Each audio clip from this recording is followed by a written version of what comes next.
Good morning, good afternoon and good evening, depending on what part of the planet you're living in, or living on I should say. My name is Michael Biviano and welcome to Life, Love and the Pursuit of Real Estate. First and foremost, I would like to thank the people that have been involved in me and helping me get this production up and running, and I'd like to also thank the people that have been involved in relation to giving me the likes and all the thumbs up that I've been getting on Facebook and Instagram, etc. That you've been getting quite a bit out of these videos, and I hope you're getting as much out of these videos as we've been getting, how much fun we've been having and actually getting them out to you. So I'd like to thank my IT guy John, who's been fantastic. Thanks, John. John's taught me more about Instagram, Facebook, YouTube, etc. in the last 2 weeks than I knew in the 10 years prior. So it just showed how inept I was in relation to how far and what a strong reach social media actually has. We're changing it up today, and I'm going to start introducing some guests. And today my guest is a good friend of mine. His name's Boutsianis. He's considered one of the best soccer players ever to come out of this country. He's played overseas and also played for a very, very strong club here in Victoria, in Melbourne, called South Melbourne. And he's considered one of the best kicks of a soccer ball on the planet. And still today, Con's in his 40s, extremely healthy. He looks great. He speaks well. He knows a lot about the sport of soccer, but knows a lot about life. And him and I have a lot of intimate conversations, more esoterically based, on how we can better ourselves and how we can evolve. So today's conversation is going to be with my friend Con, and we're just going to talk about life, love, and the pursuit of just general well-being. So welcome. Thank you. Thanks for having me, Michael. No worries. Well, I think one of the things that I thought that would be really good for us to talk about was to cover your struggles and how you've strived. So one of my mantras has always been that, you know, the benefit of life is having multiple goals. The other benefit of life is striving for those goals. And the destination's important, but I also find that the journey is important. And now that I've got to know you over these last, must be 7 years, 8 years? Yeah, about 7 years. Yeah, 7, 8 years. Yeah. So I now know that, you know, you've worked overseas, you've worked here in the country, you're considered elitist in your area of expertise, and in a lot of ways that actually intimidates people from working with you. A lot of people don't work with you because they're intimidated at your skill set. So I thought what we might do is talk about, the discipline and the motivation aspect of why you're so disciplined even at your age now, and how you've remained so disciplined over the years. Yeah, look, thanks for having me. You know, it's exciting being on this YouTube channel because,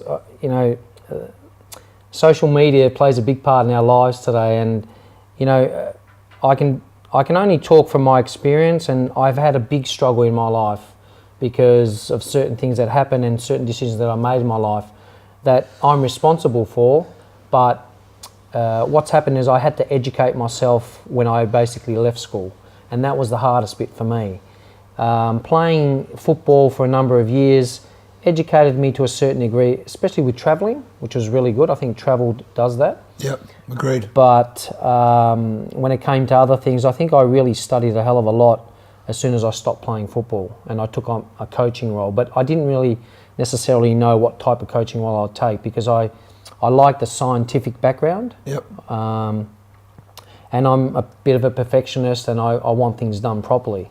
So in those times that you, sorry to interrupt, Yes. but in those times where you were flat, Yes. and you made those wrong life decisions, what were the things that got you up and running? Like, I'm interested to know what, we sit here today and you and I are from very different backgrounds, although we're both from a European background, but I'm from the property industry, you're from the sporting industry, but there is a lot of co-associations that you and I have. We think very similar on a lot of planes.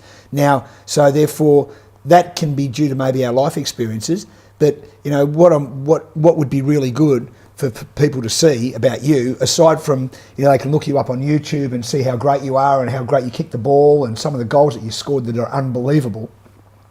But, for me, you set yourself apart purely because of your endeavour. Yep. Right? Because you are consistently wanting to improve. Every time we speak, you're either reading a book, you're on the internet, you're talking to other people, or you're interacting, or you're doing something for self-benefit, to educate yourself. So what makes you do that? Like every day when you get up, you can't be feeling as flash every day.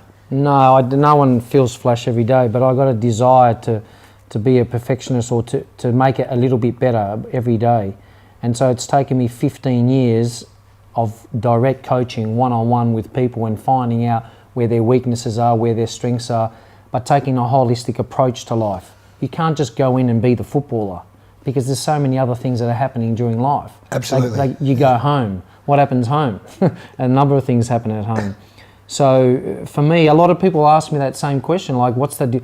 I push and I keep on pushing and then I go flat. I go, it's not working. And then one day I wake up the next day and I think to myself, no, keep on going, another door will open.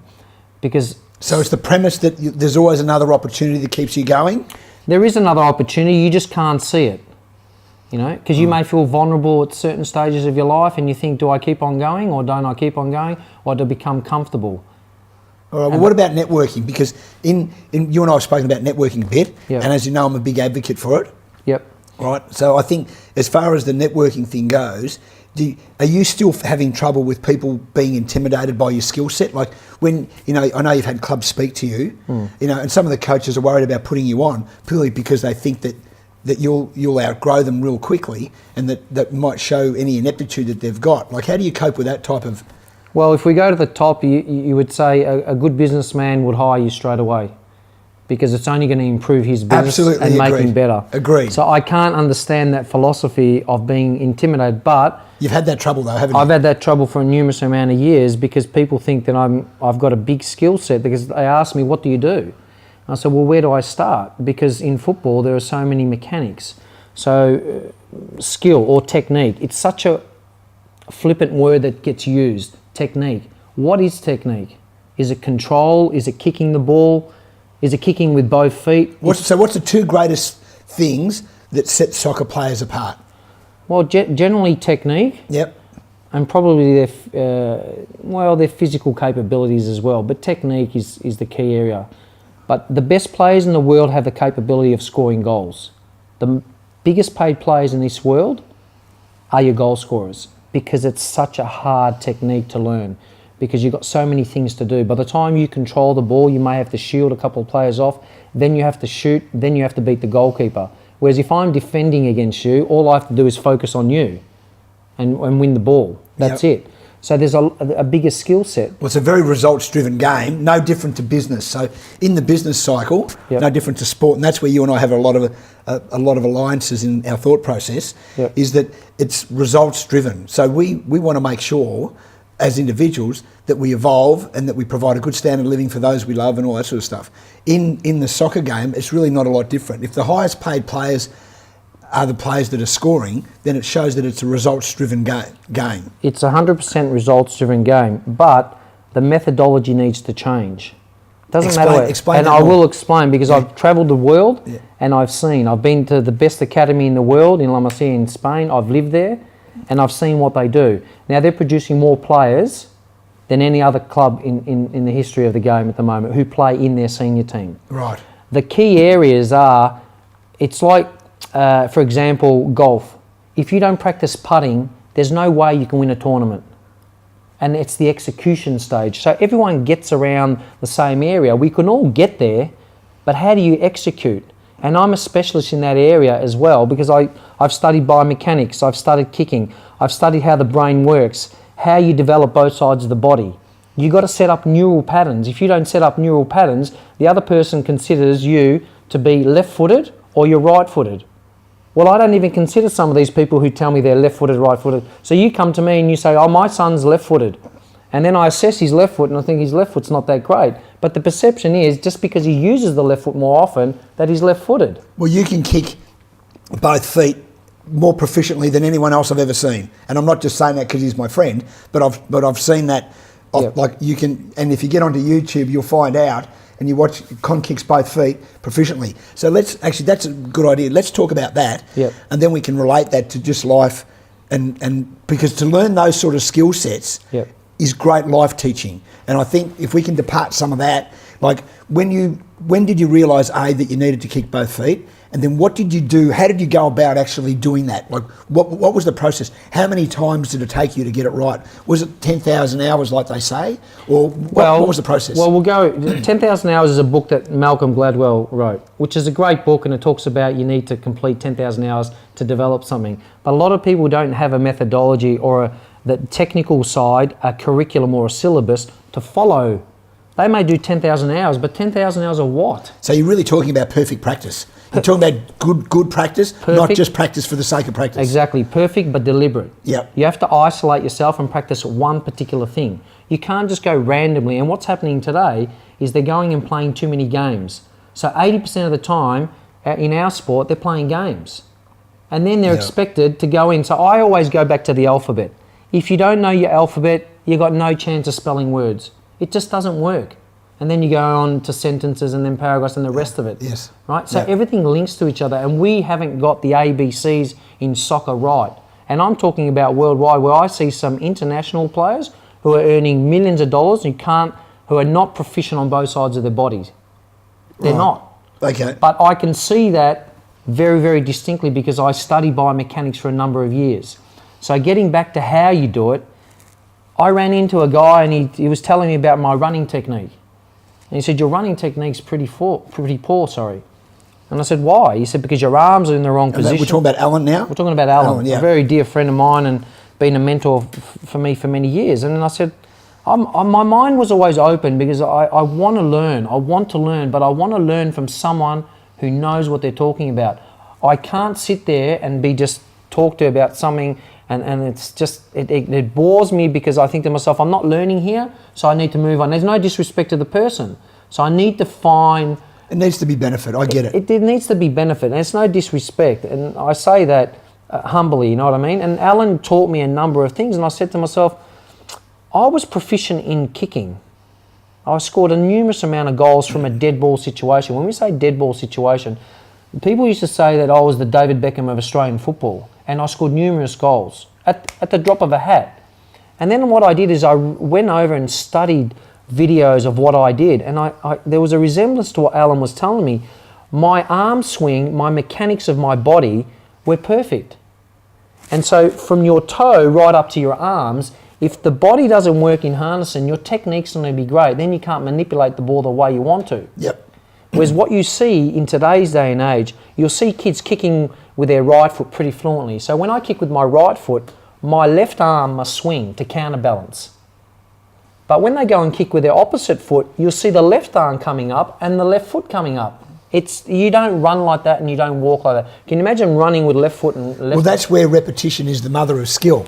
So, because one of the things I noticed when you were teaching my son Jacob, I noticed that when the first exercise you got him to do was to kick the ball against the wall. Repetition, repetition, repetition.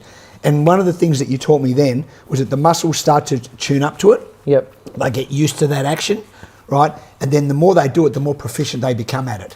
So then that went with my mantra that repetition is the mother of skill, and that perfect practice makes a better result, right? So I don't know whether you can ever do everything perfect, but I know that the better the practice is, right, the better the outcome will be.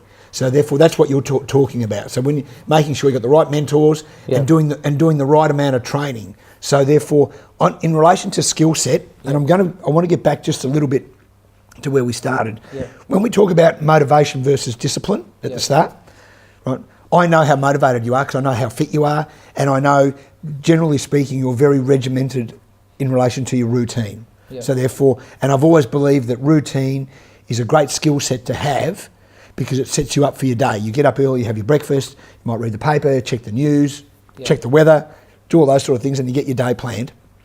And I'm a big believer in planning today, making sure that tomorrow's set up today, at the end of the day. Now, but on the days where you've made the wrong judgment call, you've done the wrong thing, whatever it might be, and you're not in the right frame of mind, right? What is the one... Can you give me one sentence or one word that just changes, that gets you motivated, that actually gets you off your ass and gets you saying, right, okay, I've got to get on with it, right? I've felt sorry for myself for a couple of hours now. I need to pull my head out now, and I need to really get moving. What's something that drives you? Because I think you're driven, right? And I know that you've always striving to get your message across. So what do we do with that? What is the one word? Is there a word or a sentence that you can say that we can depart on to people where people will go, hey, that was great, I got a bit out of that, and they might be able to use that to get themselves motivated. You know, sometimes you don't even need a word. Sometimes you can just feel it. Because I can feel the energy come in and go, Con, keep on going, you're on the right track. Right, okay. Because everyone's got two voices in their head. And that voice comes in and says, Con, you're on the right track. The players that you've developed at the age of 8, 9 years of age, who are kicking with both feet fluently, shooting fluently, when I see those kids working and performing 2 hours a day of training on their own and then going to club football, 2 hours on their own at the age of 8 or 9, and then we talk about the system of how these kids are training hard. They're not training hard. One of my kids is now 11, he's averaging 15 to 20 hours of training a week. Right. He actually trains harder than some of these guys who are playing the national competition. So then the answer to my question is that what motivates you is that you're seeing the results you're breeding in the juniors. Yeah. So therefore, if you have a flat spot or whatever, what you do is you have a look at what benefits you've created in others. So therefore, that's a results thing. So on that score, and I so get that, and if you don't mind me just clarifying your answer, right? So if you're feeling flat or you're lacking motivation or whatever, the one thing that gets you going is the good things you've already done in the past. Yeah, well, we have to reflect on those things. So sometimes we don't give ourselves a pat on the back. I'm humble. I don't really talk about myself because it's a fine line between talking to yourself, pumping yourself up, selling yourself. Yeah. It's not an easy thing because we didn't grow up like that. We just loved the sport. And if you were good, like my father always told me, don't talk about yourself. If you're good, other people will talk about you. Yeah. But in today's day and age, you've got to sell yourself. Like I'm passionately driven about what I do. I'm developing the Lamborghini or the Ferrari from scratch. Yeah. When I look at a player, I can see the deficiencies within a nanosecond. I know where the problems are, mechanically, physically, what they have to do, whether they have to be more flexible, whether we teach them how to run correctly. I mean, we play a running game. It's incredible, right? Yeah, and our game is 99% running, and we don't teach our students or players at a professional level who are earning, whether it's millions of dollars, whether it's $100,000, why are they not being taught to run correctly? Agreed. So therefore what you're doing now is you're looking at the skill set because you have what I class as more than a love for the game, right? Yep. For the game is more important. For you, the game is life. That's right. I so get that, right? Yeah. And even in watching you kick a football now at your age now, right? Not that you're old, right? But to watch you kick a football and then go and watch a professional soccer player on TV kick a football, I noticed the difference straight away. So I think what we'll do is, in ending up this particular segment, right? The things that we get out of today are this: is that Con is driven A because he loves the sport. B because he loves the sport, he's learned a lot about it. And in having all that education and in being motivated, right, when he hits a flat spot or he's feeling like he's not achieving what he wants to achieve, what gets him up off his bum and gets him motivated the next day to continue is the fact that he's given benefit to the younger children and he sees the development in them. Well done, mate. Good on you.